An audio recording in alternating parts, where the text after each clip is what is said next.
3, 2, 1.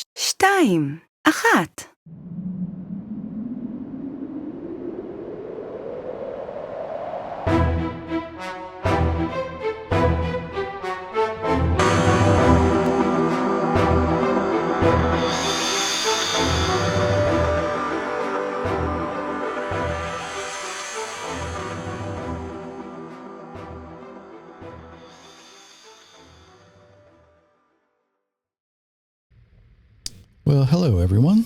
Thank you for joining me. I appreciate it. This is my second video like this, and no, I am not getting any better at it. I am not getting used to it. If you are listening to the audio only portion, check out the video for a couple of reasons. We'll get into that. Language, culture, and history are important, right? And they are. They really, really are. Because unless we understand the language, the culture, and the history, we're going to move farther and farther away from our Creator. We're going to move farther and farther away from His Word. It's just the way it is. Now, if you like what you're about to hear, please hit those like buttons, share buttons, subscribe buttons if you're on YouTube, all those good things. And if you're not on YouTube, come on over, join the party.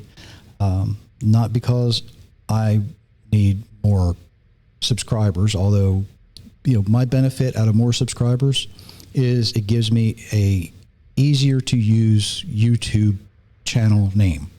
If that makes sense. You don't get all the goofy numbers, right? Now, don't get me wrong. I like subscribers. I like to know you're out there. I like to get your comments, your feedback, and all those kind of things. So go ahead and do that.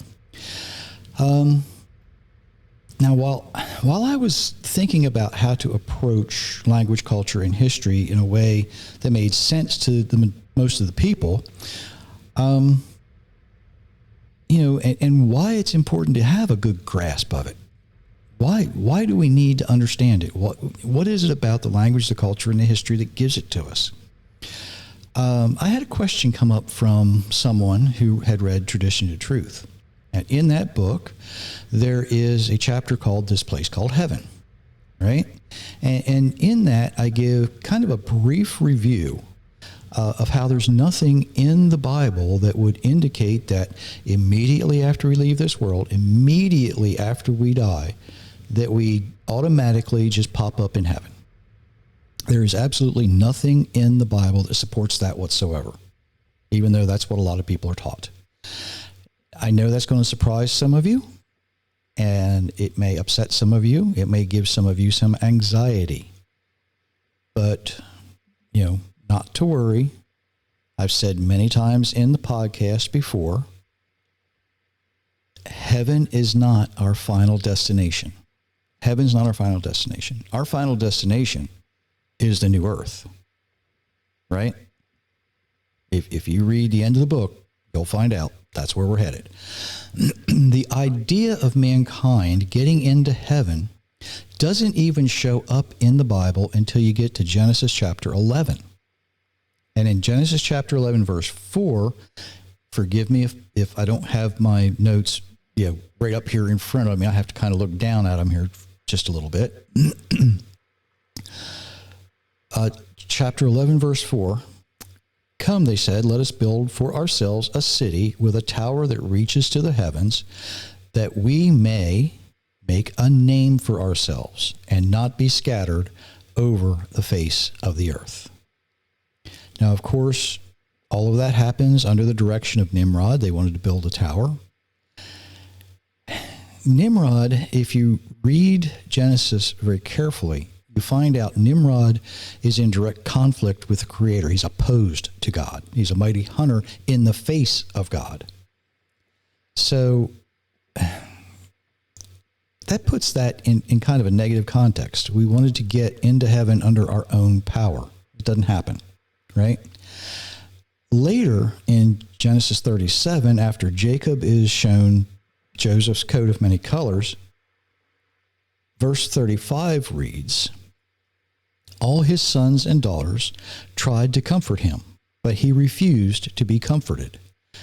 No, he said, I will go down to Sheol, mourning for my son. So his father wept for him.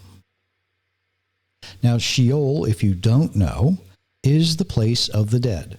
Sometimes translated as the grave, sometimes the pit, sometimes it's translated as hell. It just kind of depends on the English translation that you're reading, right? Now, what we can infer here is that Abraham was under no illusion of going to heaven when he died. Think about that.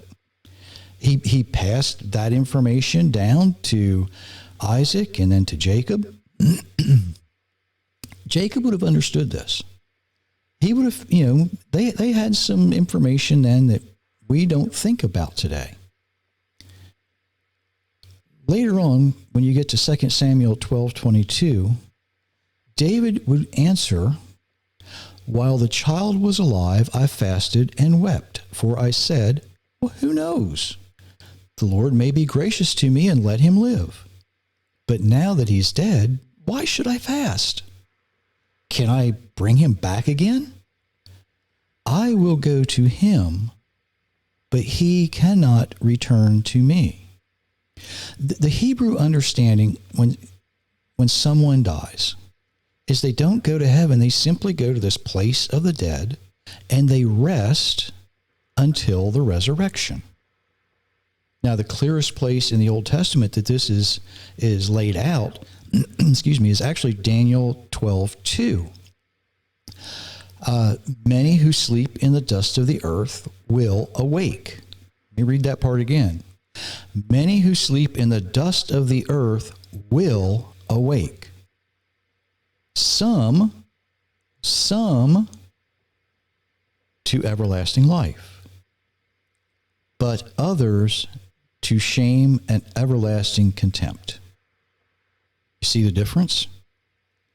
Now, for Christians, it's believed that the idea of going to heaven when we die really didn't begin to develop until about the 2nd century, after the resurrection, right? And this has kind of evolved and taken a few strange turns, right? And now there are some denominations who teach, well, nobody who has never accepted Jesus will ever get into heaven.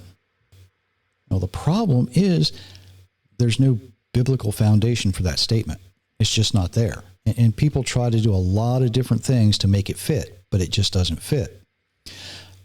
1 Corinthians 15:22 through 24, Paul writes, "For as in Adam all die, so in Christ all will be made alive, but each in his own turn." Think about that. Each in his own turn. First was Yeshua Jesus, then the first fruits, then at his coming those who belong to him. Now Paul, or Shaul, as his Hebrew name would have been, he writes this after the resurrection. And he writes, not everybody will be going to heaven right away. They're going to rest in the place of the dead until it is their turn. Now, hopefully you'll see that the earliest followers of Yeshua didn't teach that we just immediately, pop up somehow in heaven after we die. Not right away. The patriarchs didn't either, right? Moses didn't say it. Abraham didn't say it. Noah didn't say it. None of them. It's just not there. You can't find it. And it can be very, very difficult to pinpoint exactly which early culture would have come up with the idea of trying to go to heaven. But a lot of people do consider Nimrod is the reason for that concept to be there. He thought mankind could enter heaven under our own power, and we just can't do that. If our Creator is not going to open the door, or at least give us a key, we're not getting in. So the question might be, well then, why can't we go to heaven? What's going on? What's stopping us? Well, there's really a twofold answer for that. First and foremost, the current heaven that we think of is in turmoil. It's not the streets of gold. That's the New Jerusalem. That's a different place entirely. The reason it's in turmoil is it's really a war zone. The sin for mankind entered our earth through Adam. But sin actually began in heaven itself. And it happened when, Christians would say Satan, the devil, or Lucifer. Our Jewish brothers and sisters would say the enemy. That divine being rebelled against the Creator. Now, something we need to remember is that although this particular divine being may have originally resided in heaven, it's only a created being. It does not have more authority or equal authority than the Creator does. The second reason we find in Isaiah 45:12. And it reads, "It is I who made the earth and created man upon it. It was my hands that stretched out the heavens, and I ordained all their host." The earth was made for man. It's made for mankind. It's that simple. And all of the passages that we read about the new heaven and new earth, whether it's in Isaiah or Revelation, come to the same conclusion. Can't speak this evening. If our Creator had desired for the angels, the divine beings, and mankind to live together, right? Why is there a need for a new heaven and a new earth? That just doesn't make any sense. But once sin is finally defeated, and those of mankind who decided to believe, trust, and obey, right? They're going to live on the new earth. But the angels, the divine beings, are still going to reside in heaven. Hopefully, I explained that so it makes sense. So now maybe you're saying, all right, maybe you've explained it so I got something to think about, but what do I do with all this information? Well, that's kind of up to you. You can reject it. That's perfectly reasonable, right? Or you can do what I hope you do and research it and find the answers for yourself. Because if you research it, find the answers for yourself, maybe, just maybe, you'll figure it out. I'm going to suggest, and here's where I have to do this, right? That a good place to start would be with Tradition to Truth. That was the first book. I've got to say this because I wouldn't be a very good representative of my work if I didn't. If you want more information, there's God's Universe, God's Rules. And if you're really wanting to dig, Inheriting Lies. Okay? So as you look through these things, and by the way, don't forget to go to GiveGod90.com. It's a good place to start too. You can find all kinds of stuff there. The reason we look at language, culture, and history is because any of those things a snapshot of language is just a snapshot of language. If you look at the culture, it's just a picture of culture. History, dates, times, and places. But you bring all of those together, you get context. And context is extremely important.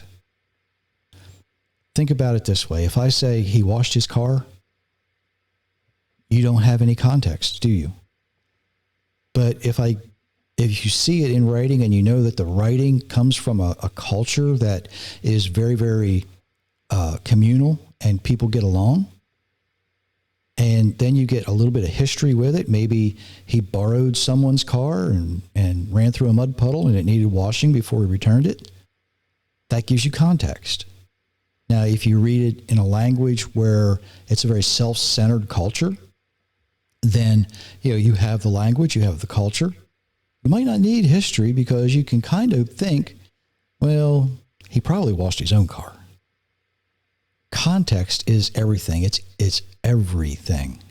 And without it, we don't have a real grasp of what we're looking at. So language, culture, and history are important. It puts things in perspective. It gives us context. And hopefully you'll see that and you'll be going, I need to learn more. I need to learn more. So as you do that, I do wish you many, many blessings, everyone.